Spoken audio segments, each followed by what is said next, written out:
வணக்கம். தேசம் சிறப்பு செய்திகளுக்காக நான் உங்கள் ரேவதி குணால. மாயிகாவின் 80ஆம் ஆண்டு நிறைவு விழா. மாயிகா சுங்கைசிப்பூர் தொகுதியின் மருத்துவ முகாம். மாயிகாவின் 80ஆம் ஆண்டு நிறைவு விழாவை முன்னிட்டு கடந்த ஜூன் 28ஆம் தேதி சுங்கைசிப்பூர் தொகுதியின் மருத்துவ முகாம் சிறப்பாக நடைபெற்றது. நாடு தழுவிய நிலையில் இலவச மருத்துவ பரிசோதனை முகாம் வெகு சிறப்பாக நடைபெற்ற நிலையில் மாயிகா சுங்கைசிப்பூர் தொகுதியின் ஏற்பாட்டில் தொகுதி மகளிர் ஒருங்கிணைத்து இந்த மருத்துவ முகாமை மகாத்மா காந்தி கலாசாலை தமிழ் பள்ளியில் ஏற்பாடு செய்தனர். இந்த மருத்துவ முகாமில் மக்களுக்கு அத்தியாவசியமான 10 பரிசோதனைகள் இலவசமாக வழங்கப்பட்டன. சுமார் 886க்கும் மேற்பட்டோர் இந்த முகாமிற்கு வருகை புரிந்தனர்.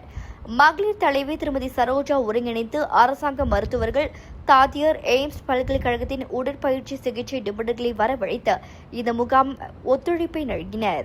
மேலும் இந்த முகாமை பேரா மாநில செயற்குழு உறுப்பினர் மற்றும் லித்தாங் சட்டமன்ற உறுப்பினருமான ஜத்தோ ஜுல்கிஃப்லி அவர்கள் அதிகாரப்பூர்வமாக திறந்து வைத்தார்.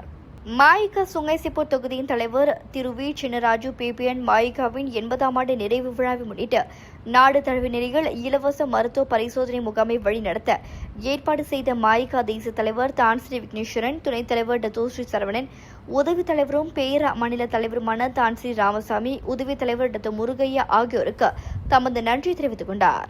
மேலும் இந்த இலவச மருத்துவ முகாம் சிறப்பாக நடைபெற எல்லா வகையிலும் ஒத்துழைப்பு நல்கி ஒருங்கிணைத்து செயல்பட்ட தொகுதி தலைவி திருமதி சரோஜா, அரசாங்க மருத்துவர்கள், தாதியர்கள், எய்ம்ஸ் பல்கலைக்கழகத்தின் உடற்பயிற்சி நிபுணர்கள், கிளை தலைவர்கள், உறுப்பினர்கள் மற்றும் பொதுமக்கள் ஆகியோருக்கு தன் நன்றியை தெரிவித்துக் கொண்டனர்.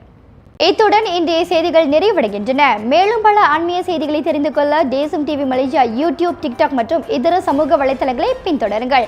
உங்களிடமிருந்து விடைபெறுவது நான் உங்கள் ரேவதி குணாலன். மக்களோடு தேசம், தேசத்தோடு மக்கள். நன்றி, வணக்கம்.